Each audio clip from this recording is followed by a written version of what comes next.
Thank you. I'd like to start off with a little bit of audience participation. I hope you can bear with me. Would all the females in the room please raise their hands? Okay, I'm just peering out here.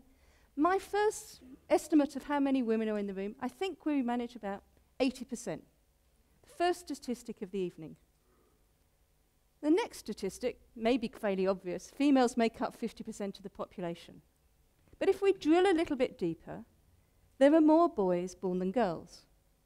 Women, on the other hand, tend to live longer. So what does this actually mean? Well, the ratio of men to women changes over the years. What I want to do today is focus on the age bracket of 15 to 64. And if we look at the G7 numbers, the ratio of men to women is about 1.05. So that's a good approximation of the potential working force. So this next statistic takes us down a little bit further. Women make up 42% of the working population. Why is it not 50%? Well, there's a tendency for women to work part-time. Also, some women choose not to work. But we have this statistic, 42%.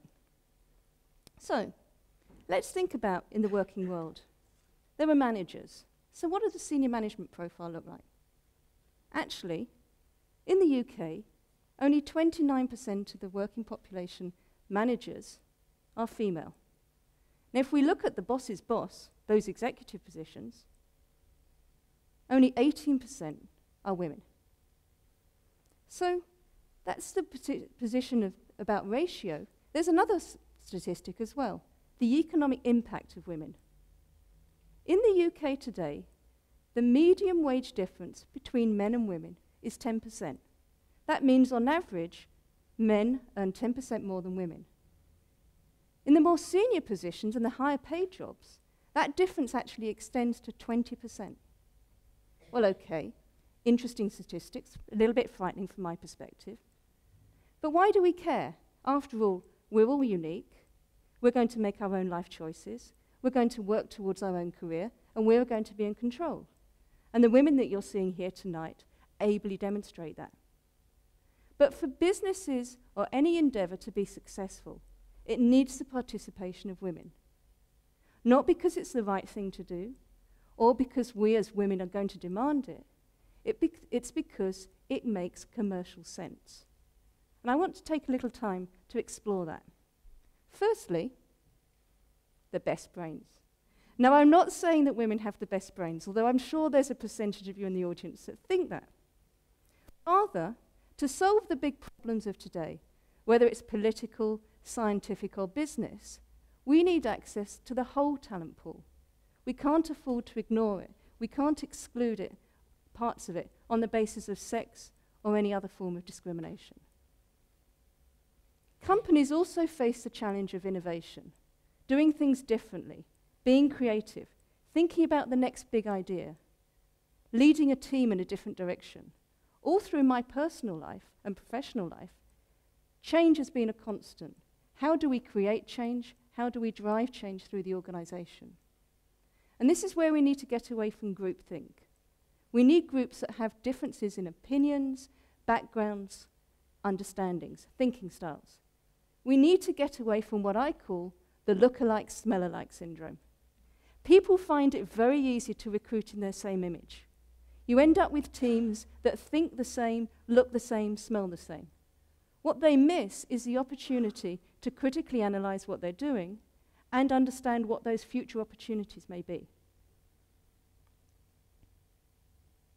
Next, women have a role to play in reflecting the end customer. Car manufacturers certainly understand that now, and if you look at car adverts on the television, you'll see different types of drivers portrayed. Young people, old people, middle-aged people, married couples, individuals. They no longer target the stereotypical male, which is what occurred when I first bought a car many years ago. By having a diverse group, you're able to change and challenge what's going on. However, men can make mistakes, and at least I hope it's a man that made the following mistake. This, believe it or not, is a pen that was launched just for women in 2012. Now, I don't know about you, but I find this fairly patronizing. And it's not just me who thought this. There were over 1,000 reviews on Amazon who took a fairly critical and, dare I say it, humorous approach to this. This is just one of them. I apologize that there's a lot there to read, so please take your time to do it.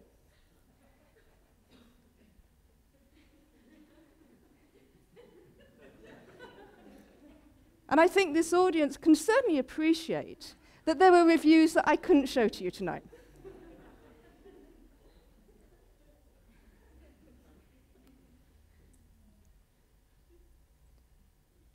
On a more serious side, men started to get much more involved in the different diversity initiatives at my last company. What they were nervous about was that they were finding they were no longer being successful in selling to our customers. Taking an all-male team in when there were women sitting on the other side of the table was not conducive to success. So that they actively sought to create diverse teams to guarantee their own personal success. So, what is it that we can do to change the position of women in society and make the workplace fairer? Now, in preparation for this talk, I read tons of stuff. Setting quotas for boards, making sure that women participate at that level. Changing school curricula so we get more scientists, as we've seen earlier. Or even changing the way that we look at job adverts to make them more appealing to females. But to you, this audience, these are things that are outside of your control. What can you do tomorrow that can potentially make a difference? Firstly, don't take everything for granted. Start to challenge things. Now, I do want to point out to you, this does not mean don't listen, as I'm sure your teachers want me to emphasize. Instead, do listen, but collect the data. Ask questions. Be prepared to stand out. You don't have to shout to do this. You can do it quietly. One of my favorite questions has been, so what? When the guys come to me and they show me the latest gizmo, they create this great campaign, my answer is, well, what does that actually do? How does that impact the customer base? What does it do for our profitability? How does the market react? Don't take things at face value. Next challenge is improvisation. As you go forward, there's not always going to be an answer in a textbook or a manual. You're often going to be in ambiguous and complex environments. So you need to take what you've learned and apply it to these new situations. Finally, think about the way your career goes. It may no longer have the steps that you anticipated at the beginning. Recent reports that I read says that the generation I'm talking to today may well have 14 jobs before the time you are 40. In my own case, I was working as an investment banker in London, and I was approached to do a role with a software company in California. Not something I ever dreamt about doing, but I'm very glad that I took that opportunity. So welcome surprises, welcome change. The last one is more tough. As you go forward, you need to look to be respected rather than popular. And this is a change that's fundamental to moving out of education and into the working life. You have to trust your moral instinct. You need to do what's right, rather than what is popular, what's easiest, what your colleagues expect you to do. I'd like to leave you with this parting thought. Albert Einstein observed this definition of insanity. People kept doing the same thing over and over again, yet expected different results. Meaning, if you want different outcomes, you need to do things differently. And I know today that I'm speaking to an audience of women that will embrace the challenge, will create change, and make a difference going forward. So thank you, everyone.